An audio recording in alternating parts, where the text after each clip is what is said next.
Kecamatan Pesanggerahan. Walaupun update-nya nggak daily sih. Nah, di pertengahan bulan ini Jakarta sudah mulai PSBB lagi. Banyak kantor-kantor yang melakukan WFA dan WFO.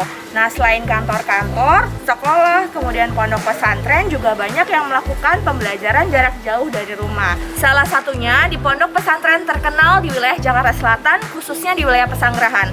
Kalian tahu nggak apa nama pondok pesantrennya? Yuk ikutin aku terus.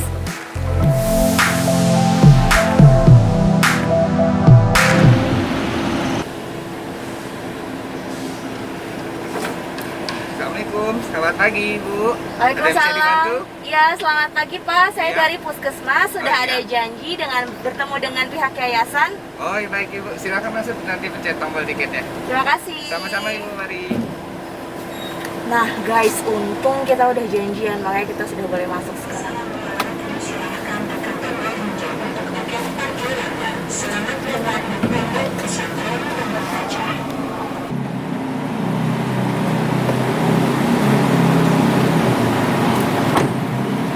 Alhamdulillah.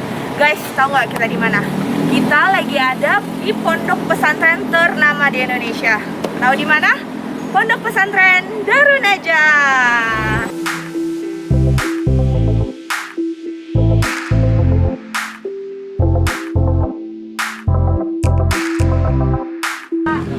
Saya dari Puskesmas ingin bertemu dengan Pak Ustaz Hasan, sudah ada janji.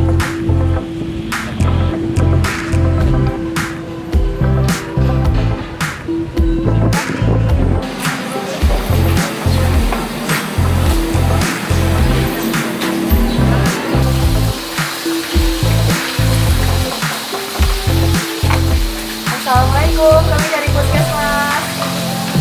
Terima kasih. Assalamualaikum Pak Ustaz. Waalaikumsalam. Gimana kabarnya Mbak?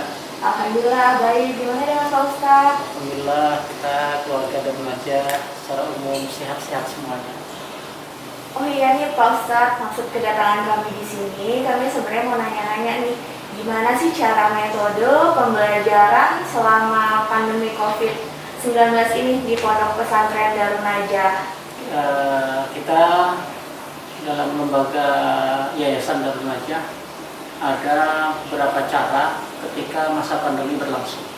Khusus untuk Darun Najah 1 ini yang di Jakarta, kita 2.500 santri semuanya belajar jarak jauh online. Gurunya berada di rumah dan menggunakan sistem platform Google Classroom. Alhamdulillah selama ini terus kita pantau dan kita evaluasi beberapa kekurangan dan lain sebagainya. Kita terus berkomunikasi juga dengan dinas terkait, khususnya dari Kemenak dan juga dinas pendidikan, karena memang kita mengikuti arahan dari mereka dan kita selalu rutin memberikan peraturan. Kalau untuk pembelajaran jarak jauh ini dimulainya dari kapan sih Pak Ustaz? Kita pembelajaran jarak jauh kita mulai sejak diputuskan dari Pak Gubernur menyatakan status DKI yang kondisi pandemi ini semakin buruk, dan saat itu di bulan, seingat saya tanggal 15 Maret. Oke, jadi mulai tanggal 15 Maret seluruh santri diliburkan. Jadi santri tidak ada yang menetap di sini ya Pak? Jadi semua Semua. Ya. Kalau untuk guru-gurunya bagaimana Pak Ustadz? Apakah menetap atau dipulangkan juga?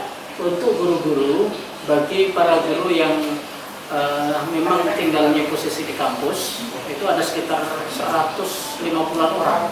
Mereka single dan tinggal di kampus, di Darun Najah, itu kita tidak pulangkan karena memang posisi di sini, tetapi kita perketat. Jadi semua protokol kesehatan kita berlakukan di sekitar kampus. Namun buat guru-guru yang berada di luar kampus, yang berada di katakan di sekitar wilayah Ulu Jami, Pesanggerahan, kemudian ke arah Pondok Aren dan sebagainya, mereka kita minta untuk aktif mengajar melalui program PJJ tadi. Kita konsultasi dengan banyak pihak, ya, dengan kecamatan, dengan kelurahan, kemudian dengan wali kota, ya, wali kota Jakarta Selatan. Selalu kita ikuti arahan dari mereka dan kita terus pantau perkembangan pandemi ini, sehingga arahan-arahan dari mereka kita ikuti selama dari bulan Maret sampai saat ini, dan kita terus melihat perkembangan itu. Insya Allah ya masih akan berkonsultasi, tetapi ada gambaran untuk mendatangkan santri di bulan Januari dengan persiapan yang sudah kita matangkan, insya Allah. Bagaimana sih Pak cara pencegahan untuk penularan COVID ini sendiri? Karena kan memang masih dalam di suasana di ponpes ini. Iya. Untuk guru-guru yang tinggal di pesantren, kita tentu ya berlakukan 3M, mencuci tangan, memakai masker, kemudian menjaga jarak. Dinamika itu terus kita pantau sehingga kondisi jamaah yang di masjid tadi, yang dulu awalnya sebelum pandemi full jamaah di masjid, kita bisa langsung putuskan untuk ditutup masjid itu. Tutup, kita buat tulisan, masyarakat pun tidak boleh hadir di masjid. Kita sudah mulai berubah menjadi transisi, kita ikuti dari arahan Dewan Masjid Indonesia ya. Bagi yang mau sholat jamaah silakan berlakukan protokol kesehatan. Kita buat protokol kesehatan di masjid, soft kita buat jarak. Sholat itu yang mestinya bisa diisi untuk full itu katakan 1000, itu hanya mungkin menyampai 500 karena jaraknya begitu lebar ya. Membawa sajadah sendiri. Kemudian sebelum sholat Jumat kita sterilkan ya, disinfektan. Setelah sholat juga kita disinfektan. Jadi itu kita berlakukan.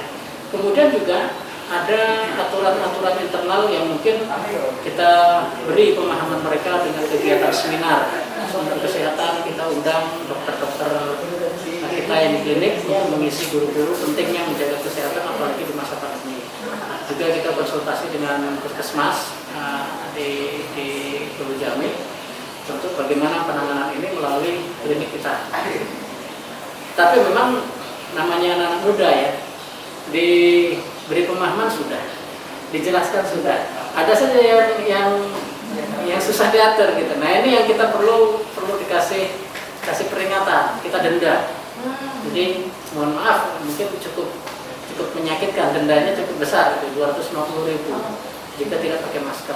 Gimana sih caranya Pak Ustadz kalau misalkan guru-guru ini atau karyawan di pondok pesantren Darun Najah ini itu mengalami gejala-gejala sakit yang seperti COVID-19 selain ke klinik, itu seperti apa penanganannya? Iya, kita sebelum itu terjadi kita sudah konsultasi dengan via dinas kesehatan ya, di dinas kesehatan dan puskesmas. Kita juga klinik kita siapkan dan juga ambulan kita juga siapkan ketika ada yang terlihat terindikasi itu melakukan rapid test. Nah, jika dia ternyata reaktif harus masuk karantina, kita pisahkan dengan komunitas yang ada di pesantren. Kemudian tinggal di sana, kita ruang karantina itu alhamdulillah cukup banyak karena itu tempat penginapan. Namun penginapan itu sementara kebijakan di yayasan itu tidak menerima dari luar, tapi khusus tempat karantina. Nah itu disiapkan di sana. Kita lihat kondisinya dipantau selama 2 minggu. Ada dokternya, ada juga perawatnya yang menjaga di situ. 2 minggu dipantau. Seandainya terjadi hal yang lebih buruk lagi, kita konsultasi dengan via dinas kesehatan dan tentu puskesmas. Arahnya katakan kemana? Katakan harus karantina ke Wisma Atlet, kita akan ikuti prosedur. Karena apapun juga kita tidak mungkin menangani itu sendiri, ya karena ini problemnya problem cukup besar makro ya. Jadi mau nggak mau kita harus duduk dengan aturan-aturan pemerintah.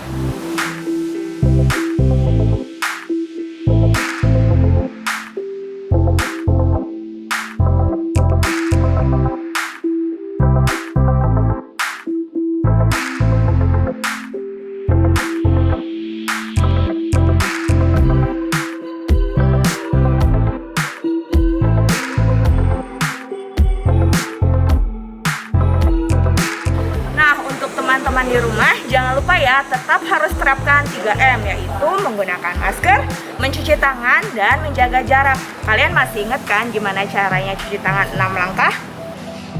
Oh iya, satu lagi nih teman-teman, jangan lupa follow terus kita kita di Instagram Pesanggerahan yaitu @pkm_pesanggerahan, dan jangan lupa subscribe, komen, dan like YouTube kami di Puskesmas Pesanggerahan Jakarta.